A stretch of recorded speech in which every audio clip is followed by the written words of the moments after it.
అందరికీ నమస్కారం. ముందుగా ఇక్కడికి వచ్చిన మా మెగాస్టార్ చిరంజీవి గారికి, మెగా అభిమానులందరికీ, సినిమా అభిమానులందరికీ అందరికీ నమస్కారం. నాకు 1 సెకండ్.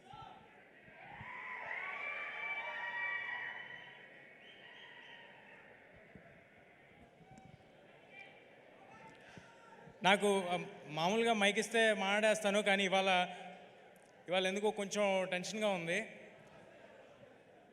అంటే వెనకాల అంజనీపుత్రుడు, ముందు అంజనీపుత్రుడు ఉన్నప్పుడు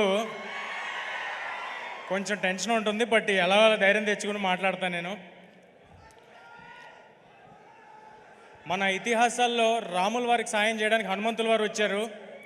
మన హనుమాన్కి సాయం చేయడానికి రాముల వారే హనుమంతుడి రూపంలో ఇక్కడ మా చిరంజీవి గారిని పంపించారని నేను నిజంగా అనుకుంటున్నాను. చిరంజీవి గారు సినిమాల్లో మాత్రమే ఆపద్బాంధవుడు కాదు, సినిమా వాళ్ళకి కూడా ఆపద్బాంధవుడు.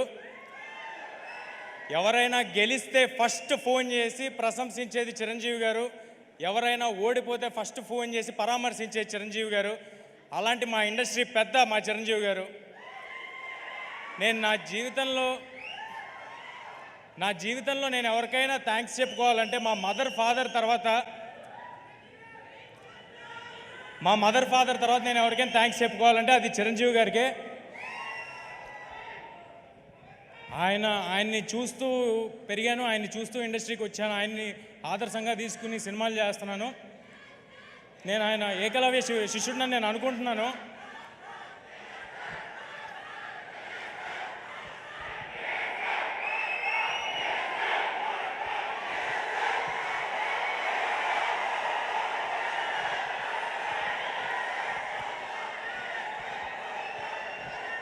చిరంజీవి గారు కానీ నా జీవితంలో లేకపోయి ఉంటే నేను సినిమాల్లో ఉండేవాడిని కాదు, ఇక్కడ ఉండేవాడిని కాదు. నా జీవితంలో అంటే నేను మీలాగే చూడటమే అంతే, అంతకు మించి ఇంకేం లేదు. అందుకే నేను ఏకలవ్య శిష్యుడిని నేను అనుకుంటాను. అలా చూస్తూ ఇండస్ట్రీకి వచ్చాను. ఇవాళ మీ ప్రేమ ఇక్కడ నిలబెట్టింది నన్ను. సో నా ఉనికికి, నా ఉన్నతకి కారణమైన చిరంజీవి గారికి పాదాభివందనం సార్. ఇక్కడికి వచ్చింది.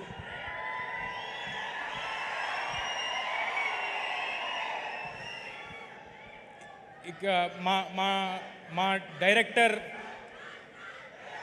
స్టార్ మెగా స్టార్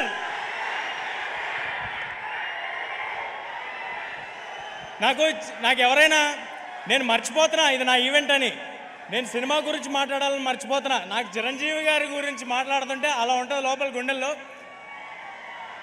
ఆయన విజువల్ స్క్రీన్ మీద, ఫోన్ మీద ఎక్కడ చూసినా అదొక తెలియని ఒక గూస్ బంప్స్ ఫీలింగ్ వస్తూ ఉంటుంది నాకు. నేను జస్ట్ ఒక చైల్డ్ యాక్టర్ అండి, ఏ బ్యాక్గ్రౌండ్ లేకుండా ఎవరో నన్ను చూసి సినిమాలో పెట్టుకుంటే ఆయన ఇంట్లో పిల్లలతో సమానంగా నన్ను చూశారు. 4 సినిమాలు చేశాను. దానికి అది నా లైఫ్ లాంగ్ గుర్తుపెట్టుకుంటాను. ఆ హంబుల్నెస్ నా లైఫ్లో నేను అలవర్చుకోవాలని నేను అనుకుంటాను. ఇక మా డైరెక్టర్ ప్రశాంత్ గారి గురించి మాట్లాడతాను. ఏదైనా సినిమాకి A to Z 1 to 4 ఎవరు అంటే ఒక 4-5 పేర్లు ఉంటాయి. కానీ ఈ సినిమాకి A to Z మాత్రం ప్రశాంత్ వర్మ గారు. ఇది ఆయన కన్న కళ.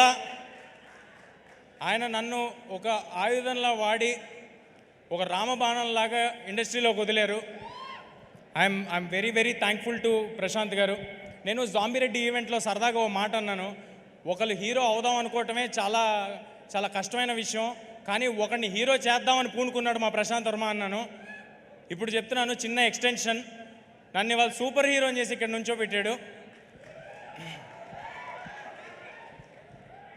నేను రామ్ చరణ్ తేజ గారికి రాజమౌళి గారు, రవితేజ గారికి పూరి జగన్నాథ్ గారు, ఈ తేజకి ప్రశాంత్ వర్మ సగర్వంగా చెప్తున్నా.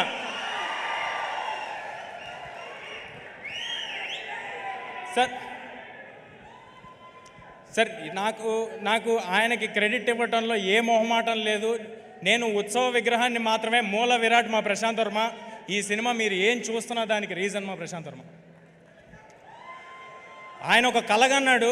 ఆ కళలో ఆయన కన్న కళకి నేను పూర్తిగా నా ప్రాణం పెట్టేసి దాంట్లోకి దిగిపోయాను. కానీ మేమిద్దరం ఉంటే సరిపోదు. దీనికి దీన్ని నమ్మి మా వెనకాల కొండంత అండగా స్ట్రాంగ్గా నిలబడిపోయిన వ్యక్తి, మాకంటే ఎక్కువ నమ్మిన వ్యక్తి మా ప్రొడ్యూసర్ నిరంజన్ గారు. Sir thanks a lot sir, thanks a lot for your support. మీలాంటి వాళ్ళు బాగుంటే ఏదైనా సినిమా హీరో కోసం హిట్ అవ్వాలి, డైరెక్టర్ కోసం హిట్ అవ్వాలంటూ ఉంటారు. ఈ సినిమా మీకోసం హిట్ అవ్వాలి సార్. మీకోసం హిట్ అయితే మేము అందరం బాగుంటాం. ఇలాంటి సినిమాలు చాలా వస్తాయి, ఇలాంటి అంబిషియస్ ప్రాజెక్ట్స్ చాలా వస్తాయి. చాలా పాజిటివ్ పర్సన్ నిరంజన్ గారు. ఈ ప్రైమ్ షో బ్యానర్కి ఈ 2024లో చాలా పెద్ద హిట్ హనుమాన్తో రావాలని కోరుకుంటున్నాను. ఒక పెద్ద లిస్ట్ రాసుకున్నాను, అందరి పేర్లు చెప్పాలని, మ్యూజిక్ డైరెక్టర్స్, ఎడిటర్స్ అందరి పేర్లు చెప్పాలని. సమయం తక్కువ ఉండటం వల్ల చాలా ఫాస్ట్గా చెప్తాను. ఈ సినిమాలో ఎవరు కూడా ఇది ఒక జాబ్ లాగా అనుకుని వర్క్ చేయలేదండి. అందరూ అహర్నిశలు ప్రాణం పెట్టి సినిమా సక్సెస్ కోసమే వర్క్ చేశారు. కెమెరామ్యాన్ శివేంద్ర గారు, మ్యూజిక్ డైరెక్టర్ హరిగౌరవ్ గారు, అనుదీప్ గారు, ఆర్ట్ డైరెక్టర్ నాగేంద్ర గారు, మా పబ్లిసిటీ డిజైనర్ అనంత్ గారు. ఒక 24 అవర్స్ ఉంటే ఏ నిమిషంలో ఫోన్ చేసినా ఫోన్ ఎత్తేవాళ్ళు మా వంశీశేఖర్ గారు మా కోసం నిలబడిపోయారండి స్ట్రాంగ్గా. ఇది మన సినిమా, మనం అందరికీ తెలియపరచాలని నిలబడిపోయారు. మా #మీడియా మనోజ్ అందరూ అహర్నిశలు వేరే పని పెట్టుకోకుండా హనుమాన్ అనే సినిమాని ఎంత గొప్పగా మీ అందరి దగ్గరికి చేర్చాలని నిలబడిపోయారు. నేను చెప్తూ ఉంటే మర్చిపోతుంటా, బట్ మా ఆర్టిస్ట్స్ని కవర్ చేసేస్తాను. మా సినిమాలో హీరోయిన్, నేను ఎప్పుడు హీరోయిన్ని మర్చిపోతుంటాను, సో ఫస్ట్ ఈసారి అందుకే హీరోయిన్ పేరు చెప్పేస్తున్నాను. మా సినిమాలో హీరోయిన్గా చేసిన అమృత అయ్యర్ గారు, వరలక్ష్మి శరత్ కుమార్ గారు, వినయ్ రాయ్ గారు, సముద్రకన్ గారు, గెటప్ సీను గారు, వెన్నెల్ కిషోర్ గారు, సత్య గారు అందరూ వాళ్ళ 100% ఇచ్చి సినిమా సక్సెస్ కోసం మాత్రమే పనిచేశారు. వాళ్ళకి ఇది ఒక జాబ్ లాగో ఏదో డబ్బుల కోసం ఏదో వచ్చాం వెళ్ళాం అన్నట్టు ఎవరూ లేరండి. I'm very very thankful for all of you. ఇంకా ఎక్కువ సమయం ఉంటే ఒక్కొక్కరి గురించి నేను విడమరి చెప్పేవాడిని. చిరంజీవి గారిని ఎక్కువ వెయిట్ చేయించడం నాకు అసలు ఇష్టం లేదు. చాలా ఫాస్ట్గా కంప్లీట్ చేస్తాను. ఈ సంక్రాంతికి ఇంకా వేరే సినిమాలు కూడా వస్తున్నాయి. అన్ని సినిమాలు ఆడాలి.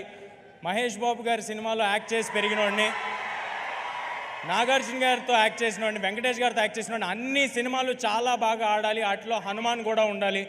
ఈ సంక్రాంతికి హనుమాన్ థియేటర్స్లో వస్తుంది. హనుమాన్ ఈ సినిమా నిలబడుతుంది, ఈ సినిమా మమ్మల్ని నిలబెడుతుంది, గ్యారంటీగా చెప్తున్నా. ఈ హనుమాన్ అనే సినిమా ఒక సూపర్ హీరో సినిమా. ఒక మామూలు కుర్రాడికి, ఒక బలహీనుడికి, ఇప్పుడు నన్ను చూస్తే బలహీనుడిలాగే ఉంటాను కాబట్టి ఇప్పుడున్న సిచ్యువేషన్కి కూడా సరిగ్గా సరిపోద్ది. సో ఒక బలహీనుడికి హనుమంతుల వారు పవర్స్ సడన్గా ఆయన ఆశీస్సులతో వస్తే ఏంటనేది ఈ సినిమా అండి. అందరూ తప్పకుండా Jan 12 థియేటర్స్కి వచ్చి చూడండి. ఇందులో ఫన్ ఉంటుంది, పాటలు ఉంటాయి, సూపర్ హీరో యాక్షన్స్ ఉంటాయి. మీ ఒళ్ళు గగ్గురుపరిచేలాంటి, నేను ఎక్కువ రివీల్ చేస్తానేమో, మీకు గూస్ బంప్స్ మూమెంట్స్ ఉంటాయి డెఫినెట్గా. On Jan 12 please come to theatres and watch the film. Thank you, thanks a lot.